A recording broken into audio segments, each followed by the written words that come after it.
మన దేవుడు సజీవుడా కాదా? మన యేసయ్యలో ఏముంది?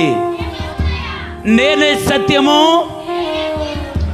నేనే సత్యము, నేనే జీవము అంటే యేసయ్యలో ఏముంది? గట్టిగా చెప్పాలి. ఇప్పుడు చనిపోయిన వాళ్ళలో జీవముందా? చనిపోయిన కుమారులో జీవముందా? చనిపోయిన కుమారులో జీవం లేదు. జీవము లేనివాడేమో ఊర్లోండి బయటకు వస్తున్నాడు, జీవం కలిగిన యేసయ్యేమో ఊర్లోకి వెళ్తున్నారు. జీవము లేని ఆ కుమారుణ్ణి జీవము కలిగిన యేసయ్య ఎప్పుడైతే ముట్టారో ఆ బిడ్డలోకి జీవం వచ్చింది. ఆ బిడ్డలోకి జీవం వచ్చింది.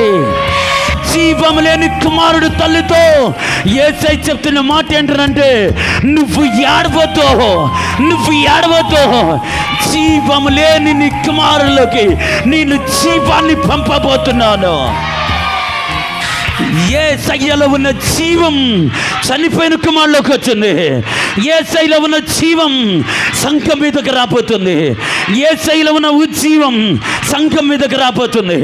యేసయ్య మీద ఉన్న ఆత్మ సంఘం మీదకి రాబోతుంది. రిసీ ఆ జీవము కలిగిన దేవుడు మన మధ్యలో తిరుగుతున్నారు.